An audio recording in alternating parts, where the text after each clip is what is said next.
Infrastructure की बधाई के पहले मैं जम्मू यूनिवर्सिटी को नैक की अभी 11 सितंबर को रिलीज हुई रिपोर्ट में A+ ग्रेड प्राप्त करने के लिए बधाई देता हूं, क्योंकि गुणवत्ता के बाद मूलभूत सुविधा का जिक्र आता है। मुझे आज तक एक भी ऐसा व्यक्ति नहीं मिला जिसने ये बात कही हो कि साहब आजकल बड़ी बड़ी ऊंची बिल्डिंग्स से अच्छी शिक्षा प्राप्त की जा सकती है। हाँ, ऐसे लोग जरूर मिलते हैं जो कहते हैं कि साहब जम्मू यूनिवर्सिटी में बहुत अच्छी पढ़ाई होती है और टीचर्स के साथ साथ आधुनिक शिक्षा प्रदान करने के बेहतरीन साधन भी हैं। इसलिए सभी टीचर्स को बधाई देने के साथ मैं जिन इंफ्रास्ट्रक्चर प्रोजेक्ट्स का उद्घाटन हुआ उसके लिए भी सभी छात्रों को, फैकल्टी मेंबर्स को तथा प्रोफेसर धर की पूरी टीम को बधाई देता हूं। धर साहब ने अभी यूनिवर्सिटी की एक विस्तृत रिपोर्ट हम सबके सामने रखी है।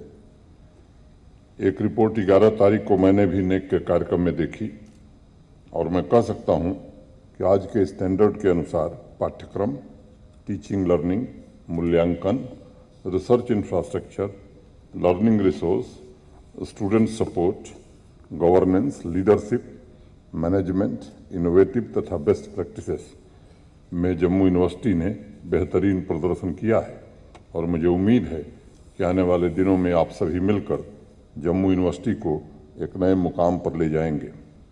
आज जिन 11 इंफ्रास्ट्रक्चर प्रोजेक्ट्स का उद्घाटन हुआ है उसे मैं सुखद संयोग ही कहूँगा, क्योंकि नई शिक्षा नीति जिसका जिक्र भी हुआ है, न्यू एजुकेशन पॉलिसी 2020, वो नव भारत के शिल्पी भारत के प्रधानमंत्री श्रीमान नरेंद्र मोदी जी का जन्मदिन है और निर्माण तथा सृजन के देवता भगवान विश्वकर्मा की भी जयंती है। आज के इस शुभ अवसर पर जो निर्माण कार्य प्रारंभ हुए हैं वो हमारे अध्ययन की, सीखने की समूची प्रक्रिया को सपोर्ट करेंगे और उसे मजबूत बनाएंगे।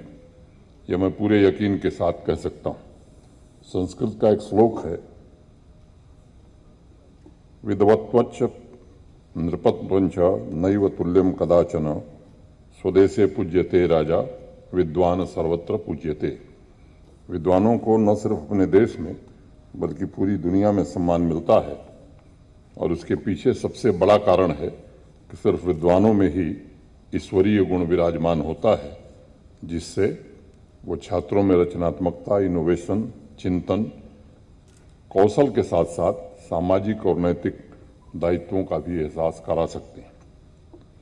विद्वान शिक्षक का मतलब होता है एक विराट का अस्तित्व, और जिस दिन मन में ये भावना आ जाती है ये सभी छात्र मेरे ही फैलाव हैं, मेरे ही एक्सटेंशन हैं, उस दिन शिक्षक और छात्र का अंतर संबंध जुड़ जाता है और क्लासरूम सिर्फ आपकी 1 घंटे की ड्यूटी न होकर सहज कर्तव्य बन जाता है।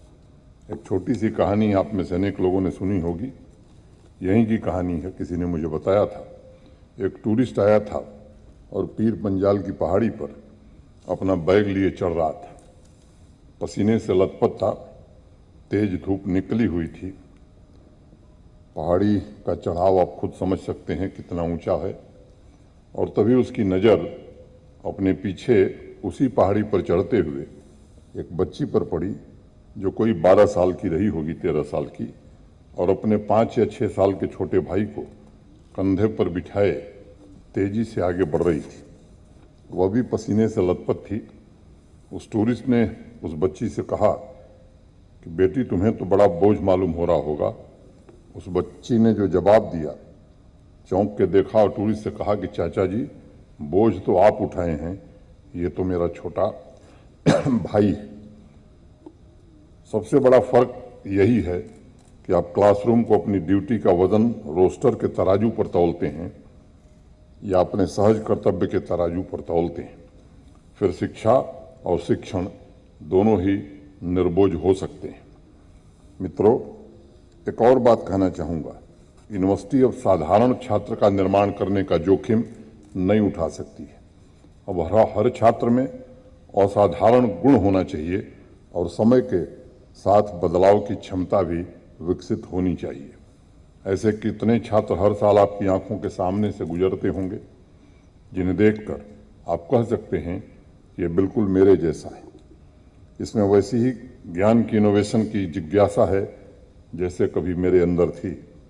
अगर 50 में से 25 ऐसे विद्यार्थी आपकी क्लास में हैं तो समझिए उच्च शिक्षा के मंदिर में नव भारत के निर्माण की ताकत पनप रही है। उपस्थित शिक्षकों से एक और आग्रह करना चाहता हूं, हमारे सिलेबस में लगातार परिवर्तन की जरूरत है। हम जो पढ़ा रहे हैं, जो ह्यूमन कैपिटल हम तैयार कर रहे हैं, उससे तथा इंडस्ट्री की मांग में जो गैप है वो कैसे जल्दी से जल्दी हम भर सकें, इस पर विचार करने की आवश्यकता है।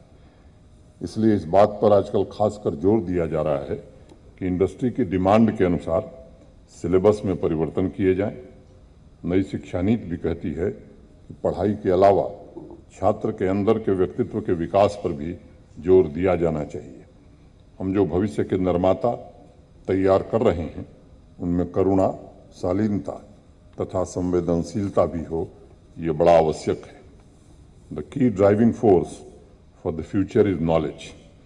The rate at which we can adopt new educational methods, new research programs is increasing. The speed of scientific and technological innovations requires much faster, swifter adaptability from both the teachers as well as the students.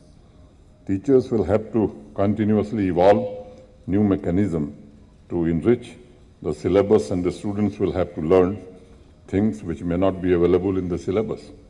It is important to remember that university and colleges have immense power, and a small shift in curriculum can have a decisive impact on socio-economic environment. अभी आज सुबह एक कार्यक्रम में मैं भी था, अरुण मेहता जी भी थे, पैन IIT ग्लोबल समिट 2021।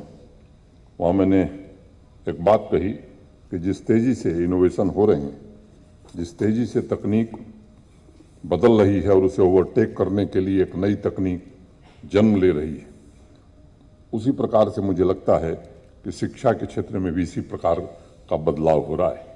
वो जमाना चला गया जब लोग कहते थे कि साहब कैंपस में समय धीरे धीरे कटता है। कोरोना काल में हमने देखा है कि बहुत से नए इनोवेशंस हुए, जहाँ आर्टिफिशियल इंटेलिजेंस, रोबोटिक्स की मदद से ऐसे लर्निंग ऐप बनाए गए हैं जिसमें टीचर्स की जरूरत ही नहीं पड़ेगी। ऐसी बात भी अब दुनिया में विचारणीय हो गई।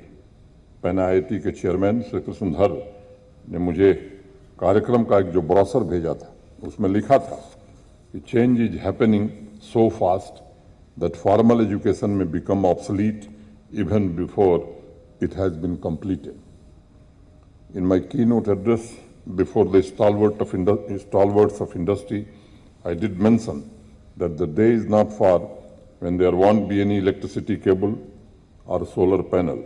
Our windows, glass panels, and roof itself would generate electricity.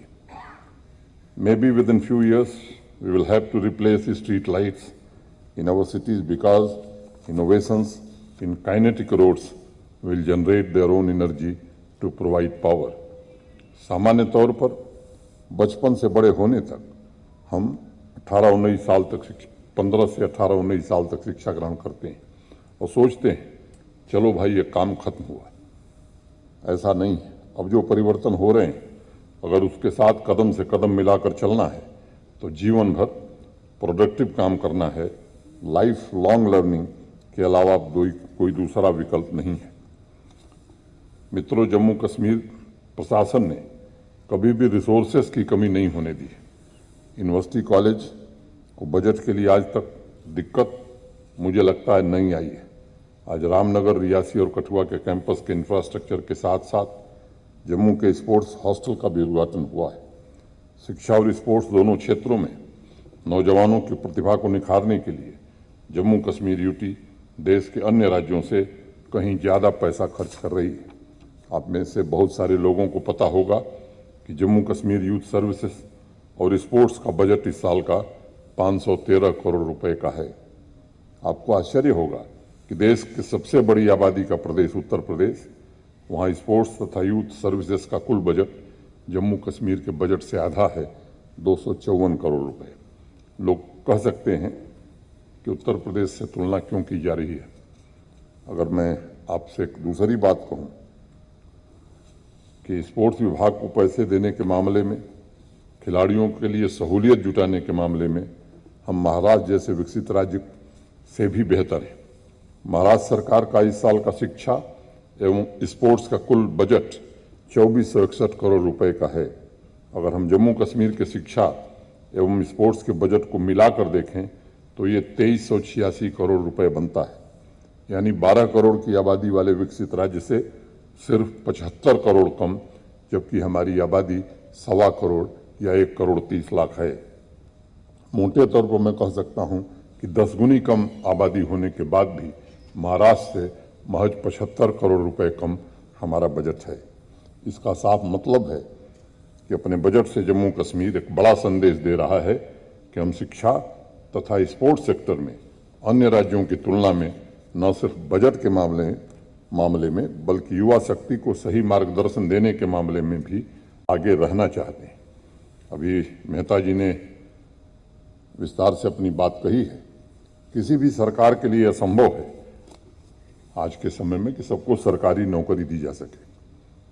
मुझे लगता है कि यहाँ का जो माइंडसेट है सामान्य रूप से मैं अनेक युवाओं से मिलता रहता हूँ। एक दिन रजौरी से मेरे पास 3-4 युवा आए थे। बातचीत में मैंने एक से पूछा तो उसने बताया कि मैंने बेंगलोर से एमटेक किया है, 4 वर्ष से घर बैठा हूँ, इंतजार कर रहा हूँ कि सरकारी नौकरी का विज्ञापन निकले तो जूनियर इंजीनियर के पद के लिए आवेदन करूँगा। मुझे लगता है कि इस माइंडसेट को बदलने की ज़रूरत है, क्योंकि ऐसे ही 4 लाख से ज़्यादा गवर्नमेंट एम्प्लॉई यहाँ काम कर रहे हैं, जो बिहार से थोड़े ज़्यादा हैं। और अगर मैं डेली वेजर्स की बात करूं तो वो संख्या जोड़ने के बाद लगभग 5 लाख लोगों को सरकार वेतन दे रही है। आज मैं आपसे कहना चाहता हूं कि जिस तरह से न्यू इंडस्ट्रियल स्कीम आने के बाद देश भर की इंडस्ट्री का उत्साह जम्मू कश्मीर के प्रति है, जब पॉलिसी बनी थी तो हम सब उम्मीद कर रहे थे कि 25-30 हज़ार करोड़ का इन्वेस्टमेंट आएगा। लेकिन आज मैं आपके बीच ये बात कहना चाहता हूँ कि न्यू इंडस्ट्रियल स्कीम के कारण जो इंसेंटिव उसमें दिए गए हैं, आज की तारीख तक 25,600 करोड़ के प्रस्ताव हमारे इंडस्ट्री डिपार्टमेंट को आ गए हैं। और वो प्रस्ताव हैं जिन्होंने फीस जमा की है और अपनी डीपीआर जमा की है। एक नई पॉलिसी जो प्राइवेट लैंड में भी इंडस्ट्रियल इस्टेट बनाने का भी हम लोगों ने स्वीकृत किया है। जो निजी तौर पर जमीन खोज रहे हैं उनका आंकड़ा हमारे पास नहीं है। तो मोटे तौर पर मैं कह सकता हूँ कि लगता है मुझे कि न्यूनतम 50,000 करोड़ से 50,000 करोड़ का इन्वेस्टमेंट आने वाले 1.5-2 वर्षों में जम्मू कश्मीर में आएगा। और उसके लिए ह्यूमन कैपिटल कैसी चाहिए, मुझे लगता है कि ये विश्वविद्यालय हमारे स्रोत हो सकते हैं। अगर हम फोर्ड गाड़ी के बारे में आप सब जानते हैं, हेनरी को कोई औपचारिक रूप से शिक्षा नहीं मिली थी। उसके पिता चाहते थे कि वो भी उन्हीं की तरह खेती करे, लेकिन उसका मन नहीं लगता था खेती में। मोटर के गैराज में काम करना शुरू किया था उसने। और मोटर उत्पादन में जो असेंबली लाइन होती है, जिसकी वजह से सैकड़ों हजारों गाड़ियां रोज बनती हैं, वो हेनरी का ही आविष्कार है, उसी की देन है। इसलिए छात्रों के अंदर, युवाओं के अंदर जो प्रतिभा है उसके अनुरूप अवसर उपलब्ध कराने के लिए लगातार प्रयास होने चाहिए। और मुझे खुशी है कि जम्मू कश्मीर के नौजवान बच्चे बच्चियां बड़ी संख्या में अपना उद्यम शुरू कर रहे हैं। कुछ दिन पहले यहीं जम्मू की एक बच्ची है सागरिका, उसकी खबर अखबारों में छपी थी, जो युवाओं के स्वावलंबी बनाने की मुहिम पर ट्वीट देख करके प्रशासन का दुबई छोड़कर वापस आ गई। अपने घर जम्मू आई और उसने हर्बल साबुन बनाने का काम शुरू किया है। ऐसे बच्चे बच्चियां अन्य लोगों के लिए भी प्रेरणा स्रोत हैं और उन्हें सभी सहयोग एवं सही वातावरण मिले, इसकी मुकम्मल व्यवस्था की जाएगी। इसका मैं आप सभी को भरोसा देना चाहता हूँ। दूसरी बड़ी क्रांति जम्मू कश्मीर के हर पंचायत में बने 4290 यूथ क्लब से होगी, इसका मुझे भरोसा है। जम्मू डिवीज़न तथा कश्मीर डिवीज़न के अलग अलग पंचायतों के यूथ क्लब के युवा मेंबर से मेरी बात हुई तो उनके अंदर जो जिज्ञासा थी, जो सामर्थ्य है, जो क्षमता है, भविष्य में कुछ नया करने का जो जज्बा है, मुझे खुशी है। और आम जनता तथा प्रशासन के बीच मुझे लगता है आने वाले दिनों में वो एक ब्रिज का काम करेंगे। मित्रों, भविष्य उन्मुख, मूल्य आधारित, जिसका जिक्र भी मेहता जी कर रहे थे, तथा महत्वाकांक्षी शिक्षा प्रणाली ही व्यक्तित्व की गरिमा को बढ़ा सकती है। आने वाला समय छात्रों से, अध्यापकों से नई सोच और शिक्षा की व्यवस्था में व्यापक सुधार की अपेक्षा रखता है। It is very much possible to keep pace with the rapidly evolving technologies in learning ecosystem and prepare the students of future armed with cognitive and hard skills. Teachers and the students both should be willing to unlearn and relearn. मुझे उम्मीद है कि ऐसी कोई चुनौती नहीं है जिसे आप पूरा नहीं कर सकते। कुछ समस्याओं का जिक्र मेहता जी ने किया। मुझे लगता है हमारे केंद्रीय विश्वविद्यालय के कुलपति जी भी हैं, यहाँ मौजूद हैं। माता वैष्णो देवी श्राइन बोर्ड विश्वविद्यालय के कुलपति प्रोफेसर सिन्हा भी, अनेक लोग हैं शिक्षा जगत से जुड़े हुए। 2-3-4 समस्याएं ऐसी हैं जिनका सामना हम कर रहे हैं। सड़क बनाते हैं हम, यहाँ काफ़ी स्नोफॉल होता है, बर्फबारी होती है, बड़े हिस्से में सड़क खराब हो जाती है, जल्दी खराब हो जाती है। अब दुनिया भर में ऐसी तकनीक आ गई है कि जिस मटेरियल से सड़क बनता है उसी को रीयूज करके सड़क बनने लगी है। क्या हम इस पर नहीं काम कर सकते? मुझे लगता है ये विचार का प्रश्न है। हॉट मिक्स प्लांट की जगह कोल्ड मिक्स प्लांट की सड़कें दुनिया भर में बन रही हैं और -10, -20 टेम्परेचर पर भी अच्छे ढंग से काम कर रही हैं। क्या हमारे लिए काम का विषय वो नहीं हो सकता है? जिस तरह से फ्यूल खत्म हो रहा है, समाप्त हो रहा है, क्या हम अल्टरनेट फ्यूल क्या हो सकता है जो हमें उपलब्ध है, इस पर हम नहीं सोच सकते हैं? तीसरी बात, जो हमारी टोपोग्राफी है, फार फ्लंग एरिया में बिना टावर के सिग्नल कैसे पहुंच सकता है, टेलीकम्युनिकेशन की सुविधा कैसे पहुंच सकती है, क्या इस पर हमें काम करने की आवश्यकता नहीं है? मुझे लगता है इस तरह के अनेक विषय हो सकते हैं जिनसे जम्मू कश्मीर के लोगों के जीवन में बड़ा बदलाव लाने में ये हमारे जो शिक्षा के केंद्र हैं ये मदद कर सकते हैं। मैं आग्रह करूंगा और मुझे भरोसा है कि आप हर चुनौती का सामना करने में समर्थ हैं। इन्हीं शब्दों के साथ खासतौर से यहाँ के विद्यार्थियों के उज्जवल भविष्य की कामना करते हुए एक बार फिर से मैं आप सबको शुभकामनाएं देता हूँ और वाइस चांसलर डॉक्टर मनोज धर और उनकी पूरी टीम के प्रति हृदय से कृतज्ञता ज्ञापित करता हूँ। धन्यवाद। जय भारत।